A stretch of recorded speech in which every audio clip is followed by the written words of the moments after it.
Hi guys, so today we're going to finish our notes. So if you didn't finish them, they need to be finished today from lesson one. But then we're going to start balancing equations. So remember, as we were doing our notes, chemicals that start our chemical reactions are called reactants. And the compounds produced by the reaction are called our products. Okay. So the arrow indicates the direction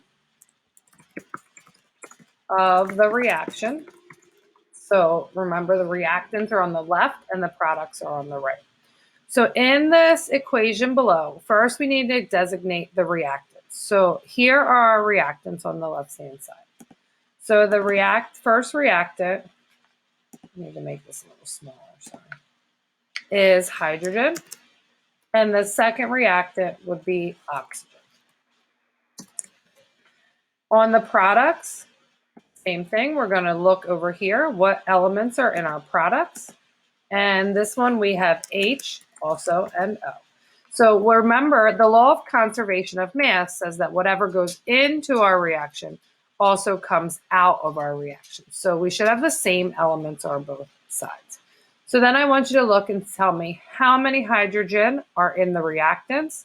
So remember, we have 2 hooked to our hydrogen and we have a 2 in front. So we have to multiply them. 2 times 2 is 4. So in our reactants, we have 4.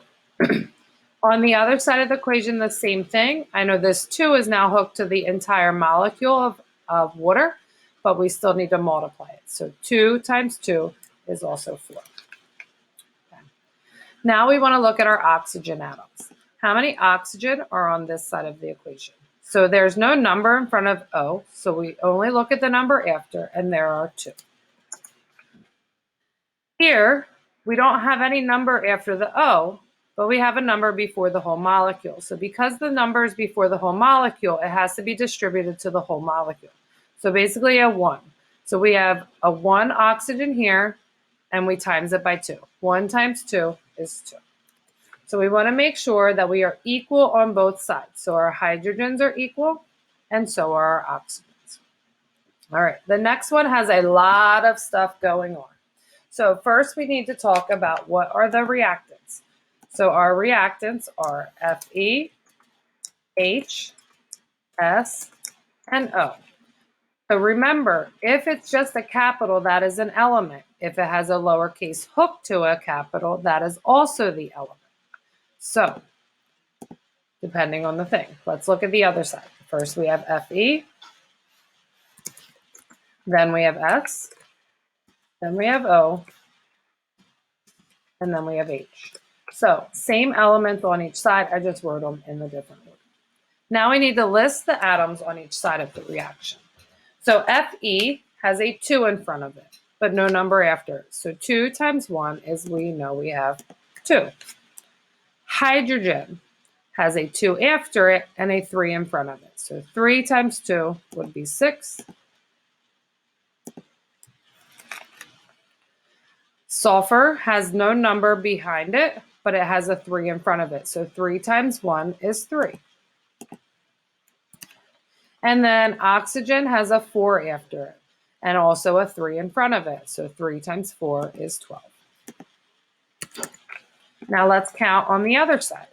Fe doesn't have a number in front of it like before, but now it has a 2 after it. So we know there are 2 Fe. H here has a 3 in front and a 2 after. So 3 times 2 is 6.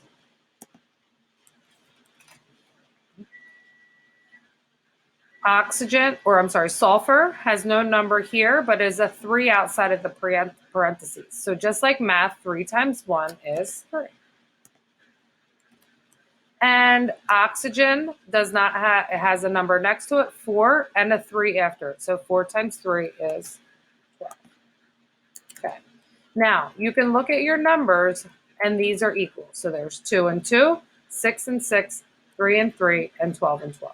So they are both equal. Our equation is balanced. What I want you to do next is number 5 on your own. and then we'll go over it in our meet today. All right, have a good day.